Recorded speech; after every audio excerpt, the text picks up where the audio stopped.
welcome back to the Panic Room, everyone, and to the final episode of our podcast book, The Madman's Library. I know it's kind of sad, isn't it? So we are on the final episode. There are actually 2 chapters left. However, the last chapter of The Madman's Library is incredibly short. I'm talking just a handful of pages, and a lot of that is visual. Of course, as with all of the previous episodes, if you stay tuned to the end, you will get an up-close and personal look at all of the artwork in both of our chapters today. So, without further ado, let's get started on Books of Spectacular Size. Okay guys, so I hesitated to say it this way, but I'm pretty sure that the opening to this chapter, Books of Spectacular Size, has one of the best of all of the previous chapters. Allow me to elaborate. So it just opens with let's start small, and this chapter is kind of sort of busted into 2 sections. One is super small books and one are large books, and he defines that both in size and length, but we'll get there. Let's start with the small books. And did you guys know there's a name for that? Like a name for small books? And I'm probably gonna butcher it, but here we go. Lilliputiana. Something like that. Anyway, it just means small books. But that's what we're gonna start with. So guys, just buckle up. This is great. You know, I honestly was like, how interesting can this be? I mean, wow, okay, cool, small. It's so cool. Listen to this. So it starts out with this Armenian-American poet by the name of Aram Seyoan in the 1960s, and he published the world's shortest poem. Now I have to show it to you because I have no idea how to say it. It's right there. You see that? Looks like an M, but too long, like too many legs. Yeah, that right there. That's it. That's the world's shortest poem. So I know what you're thinking. It looks like an M and an N together, like a lowercase m and a lowercase n. Okay, listen to this. As the M and the N appear to be in the process of dividing like a cell, the late mathematical poet and critic Bob Grumman called it a close-up of an alphabet being born. It does, doesn't it? Like, now that I say that, you could see, like, you know, way back in 9th grade science, like mitosis, except with a letter. I thought that was fun. I thought that was really cool, like a nice little connection there. Okay, and then there's another one. Okay, so he also has another poem, same guy, Seyoan. And look at this. Look at this. Tell me this doesn't just bug the hell out of all of you perfectionists out there. Right here. It looks like light, but with too many GHT endings. So apparently this is known as the most expensive word in history because he earned him a $500 cash award from the National Endowment for the Arts and kicked off a national debate in the United States over the waste of public money. Yeah, isn't that crazy? Like, okay, he wrote a word and look what happened. Apparently even Ronald Reagan, like back, because this happened back in the 60s, apparently even Ronald Reagan, like, mentioned it in his speech. Like, that's how popular this mispronounced, miswrote, I don't know how you want to call it, word was. Oh, but here's the thing, you know, he might have been like crazy like a fox because apparently he was following in the footsteps of a Dutch poet and playwright, Joost van de Vondel, who lived 1587 to 1679, and whose work was said to inspire John Milton. Right? Like the Milton, yeah? And apparently in 1620, he won a contest by writing the palindrome considered the shortest poem in history, which is U-Nu, like the letter U, space, lowercase n, lowercase u, which translates to now you. Kind of sort of in the same ballpark. We see where our Armenian American poet's getting it from. It gets better. So apparently, 4 centuries later, an American poet by the name of Strickland Gilliland composed the Lines on the Antiquity of Microbes. And it's a couplet known as Fleas, right? So this is all it says. Adam had 'em. That's it. I know. And what's crazy is that apparently Muhammad Ali gave a speech at Harvard in 1975, and he discussed this I know, Muhammad Ali discussed poetry at Harvard. And he apparently added his own line at the end that said, me, we. So Muhammad Ali made the poem Adam had 'em, me we. I'm kind of starting to see why people get turned off poetry sometimes now. Anyway, moving on. Okay, so the last thing I wanted to mention here, I promise this is it, is from a French playwright by the name of Tristan Bernard, and he lived 1866 to 1947. This is his entire play, okay? All right, this is it. So the curtain rises on a mountain cabin, and there's a mountaineer that sits by the fire. There's a knock at the door, and the exile, which is instantly the name of the play, the exile enters the room. The entire play has this following exchange. This is it. This is all that's in the play. The exile says, "Whoever you are, have pity on a hunted man. There's a price on my head." The mountaineer turns and says, "How much?" The end. It's like the shortest play in history. It's kind of interesting though, right? Like it makes you think. Like it's almost like a writing prompt. That's what I thought. Like it's almost like a writing prompt. Okay, so I do have to show you guys this. You know, we're all big fans of Kindles, right? At least some of us. You know, I know there's mixed feelings. However, you know, there is this device from 1922, and it was invented by a man by the name of Bradley Fisk, and he called it his handheld reading machine. Take a look at this. Right here. I know you guys can't see it, but like all of this is writing. Like all of this right here. This is all writing, and you can see it's bigger down here. So apparently this was just a device that compressed text in a book into like a small handheld thing, and then you had like a magnifying glass attached to it so you could read it. Right? Isn't that crazy? 1922. It's like, you know, the precursor to the Kindle. So going back to that word I mentioned at the beginning of the video, the Liliputanana, whatever, you guys know. It literally just means like miniature books. And the opposite of that is Brobdingnagina, which is essentially books for giants or giants books. So now we get into what our author of the Madman's Library calls like people's fascination with tiny objects. And one of the coolest things, I didn't know this, but apparently the largest museum devoted to the subject of tiny books is in Azerbaijan, which I'm assuming is maybe somewhere in the Middle East. I'm not exactly sure. But they have 6,500 examples of like miniature books or small works. I had no idea there was that many in the world. And apparently in Japan, there's even a name for this. They call them Meimahon, which translated means bean-sized books. Perfect, right? And he even says that there was a miniature book that went with Buzz Aldrin on the first moonwalk, and it was called The Autobiography of Robert Hutchings Goddard, Father of the Space Age, Early Years to 1927. And like Buzz kept it in his pocket, like it was just a miniature book, which he thought was like appropriate because of the whole space thing. I didn't know that. Never learned that in history class. And also there's apparently like a standard measurement for small books. It's called the Bondi Guideline, named after a miniature collector, Louis Bondi. And apparently the criteria for making a small book is as follows. They're usually referred to as 6MO, a single leaf of paper printed with 64 pages on both sides and folded to result in the correct order of pages. And apparently one Matthew Haley, who is the head of books and manuscripts in London, said that he thinks that there must be something in the human animal like a neuron that fires when we see tiny objects. I mean, he's not wrong. Like, you know, we kind of do have an affinity for like tiny cute things, so I can kind of see that. So guys, one of the things that really just blew me away about this whole section about tiny books is the level of detail. And case in point, you have these. Of course, you know, stay tuned until the end if you want to see something a little bit closer. But this is the St. Francis receiving the stigmata. It was done in 1598, and it is bound in silver and hand-painted rock crystal. But here's the kicker. It is only 58 by 40 millimeters high. So I have to tell you guys, I'm really terrible with dimensions, and I had to look up a few of these just to kind of like give myself a visual, and I legit was just taken aback.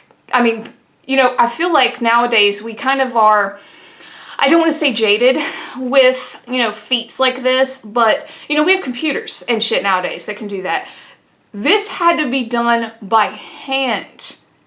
No technology. Hell, 1598, was there even a magnifying glass back then? I mean, it's amazing. It's amazing. I feel like it's a testament to, you know, just human creativity. I love it. Absolutely love it. And there's so many examples of this. So one of my favorites was this little cute guy right here. Look at this. It even comes with his own little altar. So this is what was called a thumb Bible. And that is from 1901. Yeah, and it says it even came with its little lectern. I love that. I thought it was adorable. And also, you know how we humans really like just our comfort. So this thing right here, it's unfolded, right? But that is an expandable peasant's almanac from 1513. And apparently it would give you everything from weather predictions to measurement tables. And it could fold down to be like in the palm of your hand. I mean, very convenient, you know, even back in the 1500s. And again, if you look, you know, of course, stay tuned till the end. But if you look how detailed this is. And you know, we didn't have like printing presses and shit. Like people had to make that. Each and every one. They had to make, color, all of that. I mean, it's absolutely mind-boggling to me. All right, guys, so I mentioned thumb Bibles, and he goes into this. Apparently, the thumb Bible, there was 300 editions of different biblical thumb Bibles made. And they were originally made for children, which reminded me, did you guys have the little, like, New Testaments? I did. I had, like, 3 of them. I'm sure they, all kinds of different colors. You remember that? Like, I feel like if you grew up maybe Baptist, maybe that was a Baptist thing, I don't know. Like, they gave those to kids. Like, I don't know if you got baptized or something, I have no idea, but I'm pretty sure I got mine when I got baptized. And, yeah, do you remember that? Like, it's kind of the same deal, right? Like, they made them for kids, like, just because their eyesight wasn't shot to hell, and they just wanted to, like, move that process along, apparently. And it also said that apparently they were easy to carry, so that they found these tiny little Bibles in all of these out-of-the-way places, like tribes in New Zealand and stuff, and they're thinking that maybe the missionaries, you know, to save on packing and, you know, space and shit, would carry these miniature Bibles out. So they were, like, digging them up in the middle of rainforests and stuff. Which, again, I thought was really fascinating. Oh, and then, look at this. You see that? You see how pretty and, like, jeweled up and stuff? Yeah, apparently that was worn by a lady as a pendant hanging from a girdle or a rosary, and it was a prayer book. Yeah. And the author kind of goes into this whole idea of, you know, like, getting dressed for church, which the only and best example that came to my mind, do you guys remember in the movie Titanic when, like, she has to get dressed up for church? You know, everybody's like in their Sunday best, so to speak. Yeah, apparently this was along those same lines. Like, you wanted to look nice, you had to have your, I don't know, jewel-encrusted 14-karat gold Bible pendant. Again, humanity doesn't change people. Oh, and this is cool. So there was a popular trend in the 19th century to produce books inside of walnut shells. Okay, does anyone else just kind of wonder sometimes where we get trends? You know, like nowadays we got all this shit coming out of TikTok and all this, people making fun of it. You know, and that's all fine and good. You know, I'm not advocating like eating Tide Pods or anything. But, you know, we've been kind of crazy with trends for a long time. A long time. This is 19th century. And you got people thinking it's just cute as hell to put books inside of a walnut. Yeah, I'm pretty sure that's Thomas Jefferson.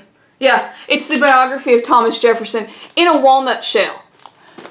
Yeah, I mean, I thought that was a real testament to, like, the oddity of trends. Okay, so now we're gonna get real crazy. So with this one, it is the world's tiniest books, like, and it just kept getting usurped as people, you know, made tinier and tinier books. But the one that I love is the Salmon Brothers of Padua, Italy. And they worked with a team of engineers to make something that they called the fly's eye, which in Italian is Caratur Occhio di Mosca. And it was first used in the 1878 edition of, wait for it, The Divine Comedy. And it's so small that the guy that put this together, a man by the name of Giuseppe Gesch, actually had permanent vision loss because it was so small. Is that not crazy? All right, guys, so the last story I'm going to give you from the smallest books in the world section of this chapter is from 2002. And it was a book that is helpfully titled The Smallest Book in the World. And it was printed in Leipzig, Germany by Joshua Reichert. And it was to commemorate the works of Gutenberg. It measures 2.4 times 2.9 millimeters tall. And it is the world's smallest published book. Apparently you can find these. There were 300 copies sold and they were only about 100 pounds a piece. But our Madman's Library author actually purchased one, and the guy that he bought it from was a German dealer, and he told him the story about how apparently he sold one of these books to a woman who made the mistake of breathing too hard while she was reading it and sent the book like flying off somewhere, and it said that it took her hours to find it. Like, apparently it was in like one of the little divots in her floorboard. I didn't think of that. Did you think of that? The idea of the book like flying away as you breathe because it's so tiny? I didn't think of that. But let's go on to giant books. Okay, so this, to me, this doesn't really count, but I have to tell you this. So apparently in 1974, Miss Marva Drew of Waterloo, Iowa, she was 51 years old. She cheerfully, that's his word, not mine, cheerfully typed out in words every number from 1 to 1,000,000. And when asked why, she just said, "I love to type." It took 2,473 sheets of paper to do this. I feel like we should have given Miss Marva a hobby. Teach her to crochet or some shit. Anyway, so then we go to China. And China's Ming Dynasty. Apparently the Emperor Yongle, I'm pretty sure, he commissioned a set of the printed works of the history of humanity. Sure, absolutely, Emperor. So apparently they call this the Great Canon of Yongle, and it is a mostly lost Chinese encyclopedia that was said to incorporate all recorded knowledge, and it was supposed to be a single reference work for the imperial reader. So the work began in 1403, and it only started with 100 scholars, but it grew to 2,169 scholars who traveled across China to find all of the written works needed for the book. Some 8,000 texts on every subject, from agriculture to religion, were absorbed, and 5 years later, in 1408, it was completed. And the encyclopedia comprised 22,937 manuscript rolls, and it bared 370 million Chinese handwritten characters. This king, you know, that's the thing. Like, can you imagine having that kind of power? Like, you just look at somebody one day and go, "Hey, I want you to write a book or compile a book about everything in the whole world. Go do it." And then they're just like, "Yes, sir," and go right on out into the world. Love it. Okay, so there are some absolutely amazing, like, full color renditions of some Chinese artwork from some of these books. This is one of them, and I love this because this man is getting ready to beat the shit out of this guy with a shoe.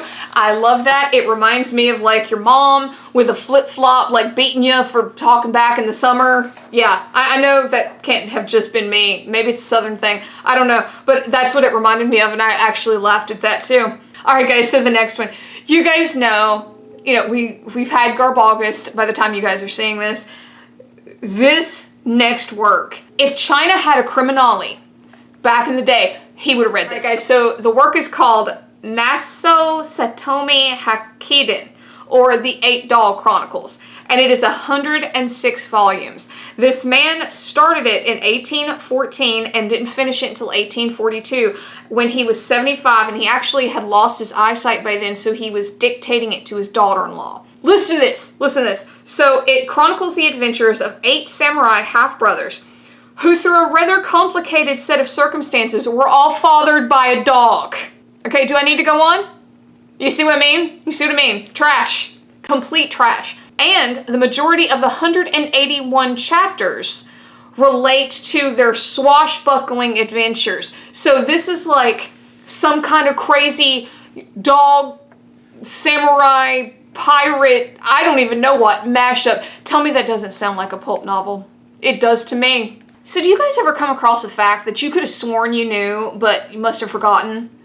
That's what this next one was for me.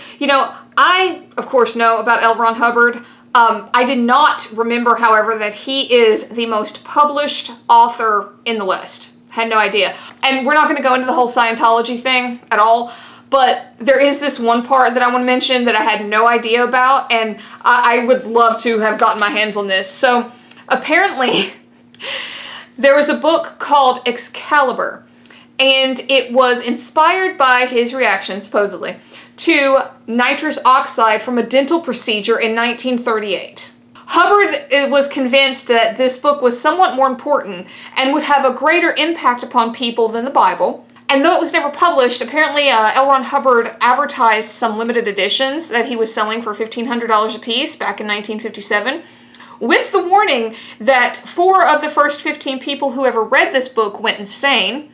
He told his literary agent at the time, Forrest J. Ackerman, that when he had sent the manuscript for this book to a New York publisher, the reader then apparently immediately jumped out of a skyscraper window. And this is the book that later formed the basis for his infamous work, Dianetics. I had no idea about any of that, but boy does that sound interesting. I would love to read that. All right, so another interesting story from here, and I had never heard of this. So apparently there was a man by the name of Henry Darger, 1892 to 1973, and he was an American writer, but he was a real recluse, and he lived in Chicago, Illinois. After his death, they go into his apartment to clean it out because, and I quote, it had armpit-high collections of medicine bottles and string balls. And in this garbage dump of an apartment, they found an enormous 13-volume, 15,145-page manuscript of over 9 million words. It was called The Story of the Vivian Girls, in what is known as the realms of the unreal of the Gallico-Anglianian war storm caused by the child slave rebellion. Apparently this man wrote this big fantasy epic, and it's just about children rising up against these things, adult monsters of some sort.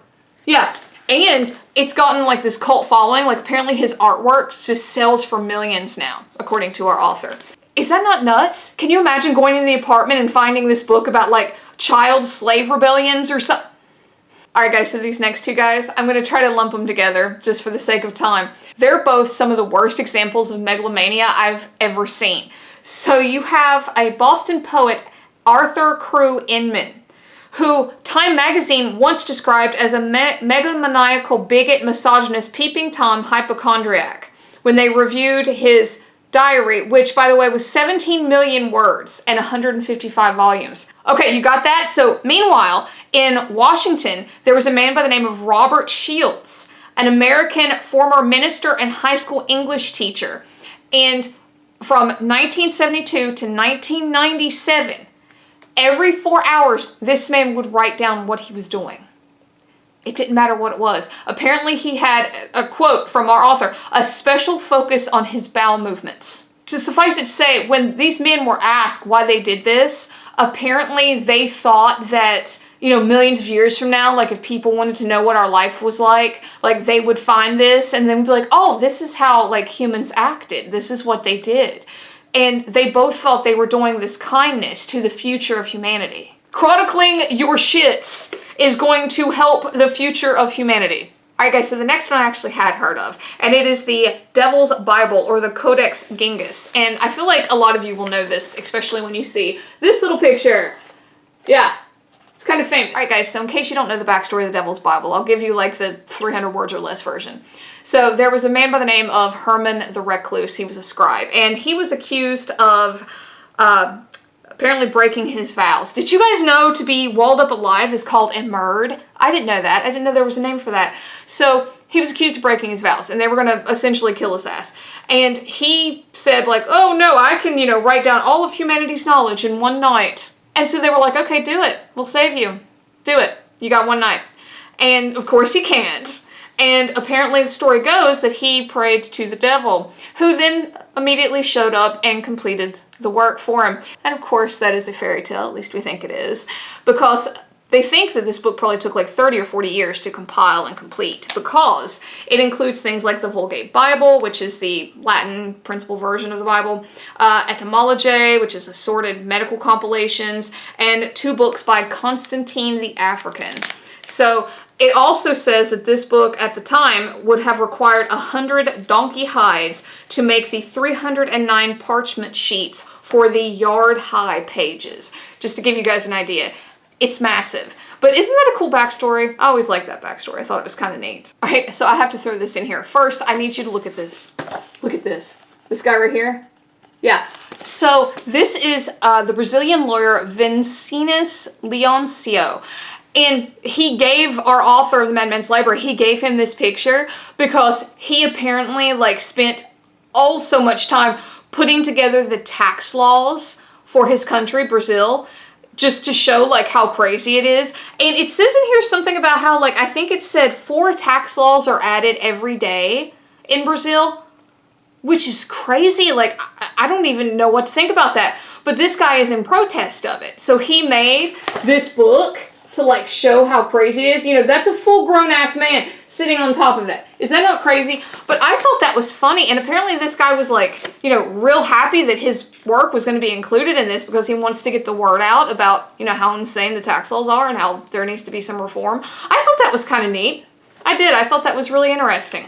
All right, guys, so the last book I'm going to cover, there are some amazing, amazing full-color, double-page examples from this book in the last few pages of this chapter, and it is by James Audubon, and it is called The Birds of America. And I feel like we all have at least some, you know, knowledge of this name, Audubon. You know, there's the Audubon Society. You know, he's, I feel like, very much connected with, like, wildlife stuff. So he made this book and has paintings and stuff of all of the birds, life-size. There's some big-ass birds out there. So they just say that this book is absolutely enormous. It was sold in auction in 2010 in London for £7,321,250. And it is apparently the most expensive book ever sold in auction. I mean, just stay tuned till the end because some of these are absolutely beautiful, some of the things that they include. The very last chapter is Strange Titles, and there's a ton of them, you see? Absolutely, a huge list. And some of these are just too good not to share.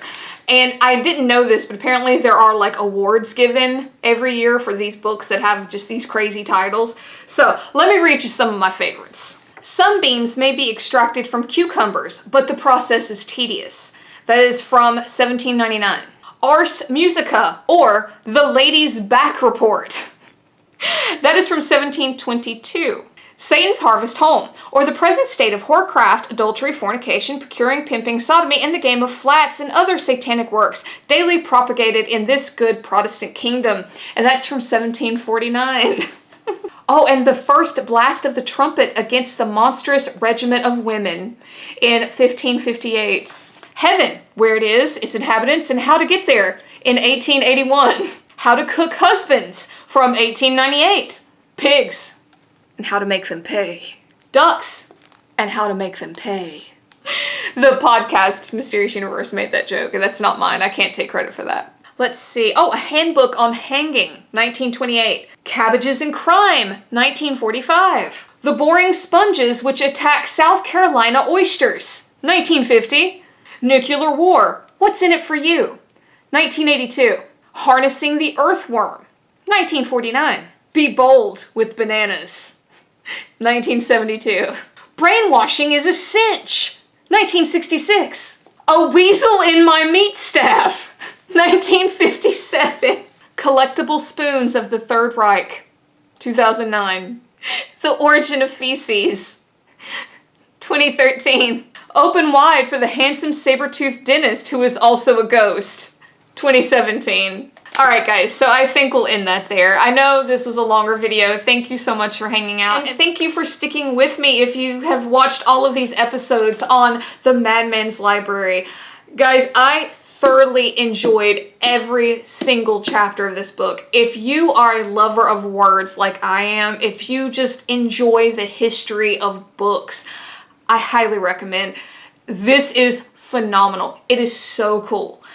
Chock full of facts and humorous. The way the author writes this is amazing. It will keep you reading. This is not your average history book. I feel like if you enjoy the history of these wonderful little paper objects that we all sit here and talk about on BookTube, you will enjoy this. So thanks guys for sticking with me with this. I hope you had as much fun as me. And of course, hang out until the end. I will give you guys some close-ups of all of our pictures. And if you like this, please hit like, hit subscribe. It would really help me out. And until next time, bye for now.